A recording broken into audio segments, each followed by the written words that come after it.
నా పైన పెట్టిన అవిశ్వాసాన్ని వీగిపోయేటట్టు మా గౌరవ కౌన్సిలర్స్ కానీ వైస్ చైర్మన్స్ అందరూ కూడా నాకు మద్దతు తెలిపి నాకు ఇంత గొప్ప విజయాన్ని అందించిన వారికి అందరికీ కూడా నా నమస్కారాలు తెలియజేస్తున్నాను. అలాగే ఇందులో భాగంగా ముఖ్య భూమిక నడిపిన మా నియోజకవర్గ సమన్వయకర్త అయినటువంటి రామ్కుమార్ రెడ్డి గారికి మరియు ఈ ప్రొసీజర్లో భాగంగా మాకు సహాయ సహకారాలు అందించిన తిరుపతి ఎంపీ గురుమూర్తి గారికి మరియు మాకు అండగా నిలిచిన మేరగ మురళీధర్ గారికి మరియు వైసీపీ కార్యకర్తలకు ప్రజాప్రతినిధులకు మా గౌరవ కౌన్సిలర్స్ అందరికీ కూడా ప్రతి ఒక్కరికి పేరు పేరున నమస్కారాలు తెలియజేస్తున్నాను. వైఎస్ఆర్సీపీ పార్టీ అధ్యక్షుడు మరియు మాజీ ముఖ్యమంత్రి అయినటువంటి వైఎస్ జగన్మోహన్ రెడ్డి గారు నాకు ఈ గౌరవాన్ని ఈ హోదాన్ని కల్పించారు. దీన్ని కొనసాగించడానికి వారికి విధేయులుగా ఉండడానికి మాకు మరోసారి అవకాశం కల్పించినందుకు చాలా సంతోషంగా ఉంది. మేమందరం ఒకటి వైఎస్ఆర్సీపీ కార్యకర్తలు కానీ ప్రజాప్రతినిధులు అందరూ కూడా ఈ పార్టీకి ఎప్పుడు విధేయులుగా ఉంటాము, అందరూ కలిసికట్టుగా ఉంటాము అనడానికి ఈ విజయం మరో నిదర్శనంగా నిలిచినందుకు చాలా సంతోషంగా ఉంది. ప్రతి ఒక్కరికి కూడా ధన్యవాదాలు తెలుపుతున్నాను. మీడియా మిత్రులు అందరూ కూడా నా ధన్యవాదాలు తెలుపుతున్నాను. ఒకటి గుర్తుపెట్టుకోండి, అటెండ్ అయింది 19 మంది. అందరూ జగన్మోహన్ రెడ్డిని ఎవరైతే చైర్మన్గా నియమించాడో ఆ రోజు వారే కంటిన్యూ కావాలని మద్దతు పలకడం జరిగింది. ప్రలోభాలకు గురయ్యారా, భయభ్రాంతం చేశారా, ఏ కారణాలు అయ్యిండొచ్చు, లేదా పర్సనల్ ప్రాబ్లమ్స్ ఉన్నాయా? 6 మంది అసలు రాలా, వచ్చి వ్యతిరేకంగా ఉండేయడం కాదు, అసలు రాలా. తెలుసుకుంటాం ఏంటి అనేది, ఇబ్బందులు ఏంటి, ఏమో తెలుగుదేశం వాళ్ళు తీసుకొని పోయి ఎక్కడన్నా కట్టిపడేశాడేమో, ఎవరికి తెలుసు. అసలు ఇప్పుడు దాకా నోరు తెరవరు, రహస్యంగా కలెక్టరేట్లు పోతారు. లక్కీగా అదే మా సాక్షి పేపర్ కాదు, యువతలోనే చిక్కుకున్నారు.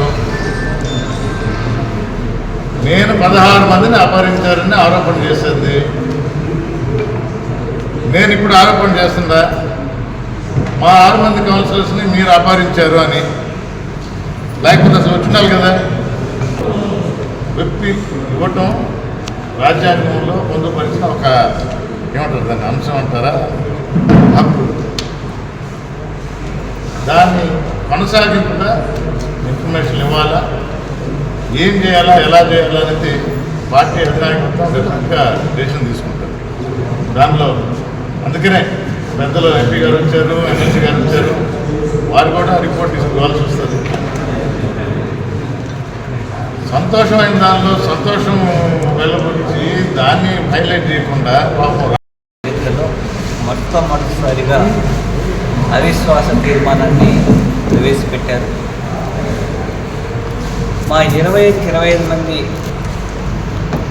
కౌన్సిలర్లు కూడా వైఎస్ఆర్సీపీకి సంబంధించిన వారే. కానీ తెలుగుదేశం పార్టీ కుట్రలు చేయడంలో భాగంగా ఇలా డివిజన్ తీసుకొచ్చి అవిశ్వాస తీర్మానం పెట్టించడం జరిగింది.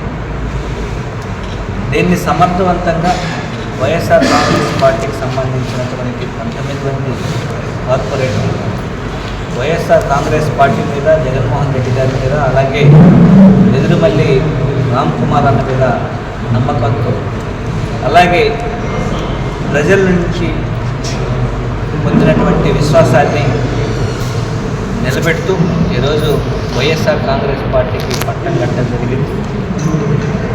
తిరిగి ఆ అవిశ్వాస తీర్మానం వీగిపోయే విధంగా ఓటేసినటువంటి ప్రతి ఒక్కరికి ప్రత్యేకంగా ధన్యవాదాలు తెలియజేస్తున్నాను. అదేవిధంగా వీళ్ళు కూడా వెంకటగిరి పట్టణానికి సంబంధించి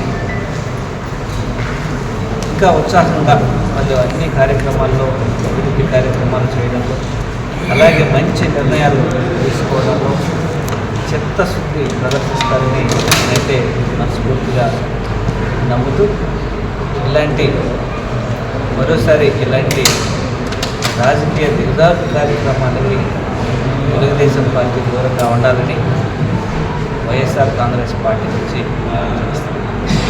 ఆర్వీఎస్ కళ్యాణ మండపం ఏసీ వివాహాది శుభకార్యముల కొరకు శుభవేదికగా అత్యాధునిక వసతులతో ముస్తాబైన ఆర్వీఎస్ కళ్యాణ మండపం AC mini bypass road Padarupalli centre Nellore. ప్రత్యేకతలు 2000 మంది సీటింగ్ కెపాసిటీ గల ఏసీ ఫంక్షన్ హాల్, విశాలమైన ఏసీ డైనింగ్ హాల్, సువిశాలమైన కార్ పార్కింగ్ సౌకర్యం కలదు. మరియు బర్త్డేస్, ఎంగేజ్మెంట్స్, రిసెప్షన్స్ మొదలగు మీటింగ్లకు 500 మంది సీటింగ్ కెపాసిటీ గల మినీ ఫంక్షన్ హాల్ సౌకర్యం కలదు. బుకింగ్ కొరకు సంప్రదించండి. Phone number 9959901564 9700157127. ఆర్వీఎస్ కళ్యాణ మండపం AC, mini bypass road, Padarupalli centre, Nellore.